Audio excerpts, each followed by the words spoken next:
Hey guys, it's Candles. So this video won't be as polished or as long as you're probably expecting, but I just wanted to give my thoughts on this movie because I do have some thoughts. So Gilmman Teenage Kraken is the newest DreamWorks production, and DreamWorks has been on top lately. I've really enjoyed all the stuff they've put out, The Bad Guys, Puss in Boots 2. Don't think I'm missing any of their recents, but those two were fantastic. The trailer for Gilmman came out, and no one saw it. I don't think anyone saw it. It's in front of Spider-Verse, and I think Elemental as well. And maybe even Transformers. It's in front of the movies that are out now. The trailer is. But outside of that, I have seen zero marketing. No YouTube ads. No cable TV ads. Not even a billboard. There's nothing. So I don't think DreamWorks wants you to see this movie. It's unfortunate because even though they might not be super confident in it, I want to support the people who made it.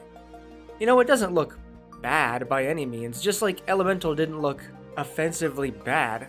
Even if a movie looks generic, sometimes marketing can just do it very dirty, and that was the case for Elemental as well. So hey, maybe we've got the next cult classic on our hands and we just don't know it yet. This movie had to do one thing.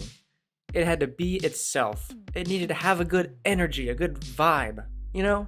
It just has to be entertaining. We've been talking about it a lot in the Discord, and some of us have brought up, and in the YouTube comments, that it doesn't even really need to be the next Spider-Verse or Kung Fu Panda or whatever. It's unrealistic to expect that every animated movie needs to be absolutely mind-blowing nowadays.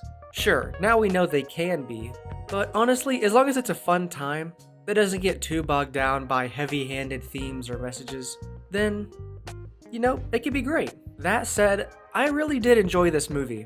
I'm not even gonna lie, I came out and I was buzzed. I did not drink when I was in there. Now that would have been a sight to see.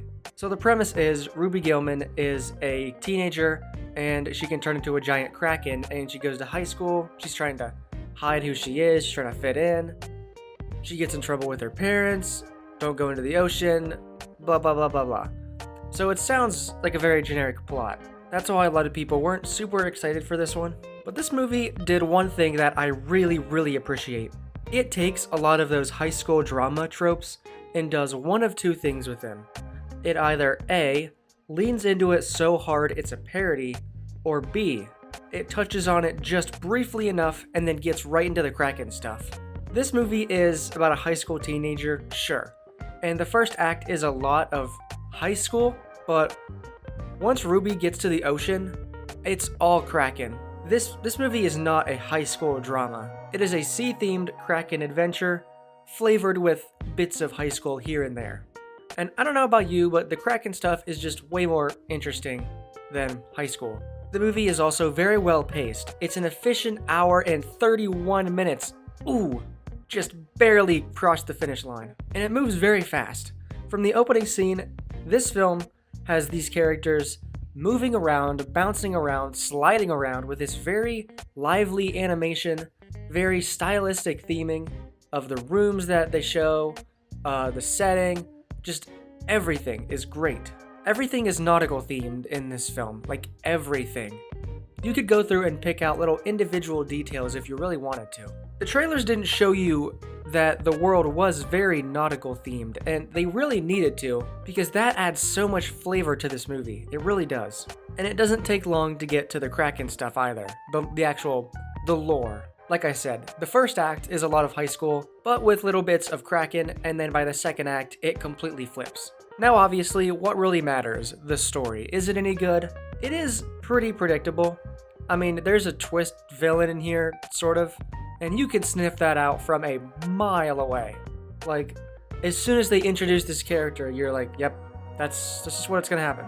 But it's fine. The movie never really tries to hide it, like, that much. So the story is, regrettably, a bit overdone, but it does have heart. There's more positives than negatives, and the negatives seem to fade over time when you're watching the film, if that makes any sense. My favorite thing about this movie is the side characters. Every side character is a certified banger, okay? You got this mom, and the dad, and then the uncle. Uncle is really fun. I love his voice acting. You got this dodgeball kid, and then you have my favorite character, It's this like sea captain who's trying to find the Kraken, but hilariously he's also like a YouTuber, like seriously a YouTuber, like what I'm doing right now. And he's got like a whole channel and he's live streaming. Like it's such a weird juxtaposition of personality traits, and it is really funny. There's also a great sense of scale when the Kraken stuff starts happening. You never feel like you're not giant whenever someone transforms in this film. And one last thing I will touch on before I close out this quick review. The main villain of the film, when they reveal themselves, their design is, it's amazing. There's one detail about the villain in here, about her design, I will not spoil. I think they do show a little bit of it in the trailer, but it's not really obvious that it's happening. You see it in the movie and it's like, wow, I freaking love that. So, ramblings aside, I don't know if this video was spoiler or non-spoiler. I didn't get into any super specific story details, but I think you're getting a pretty good idea of what this movie is about from my analysis.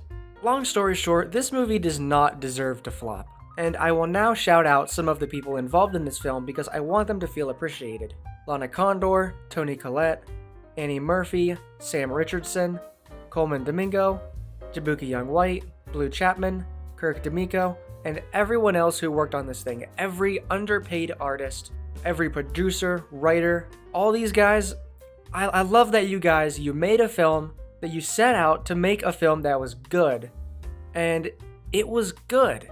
Not everything has to be over-the-top craziness, spectacle. This is just a really cute, fun movie that I think your kids will be entertained by because it is sea-themed. I mean, that's original. I can't think of a nautical-themed animated movie off the top of my head.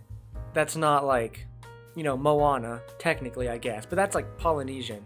This is more like ocean town themed. I don't know.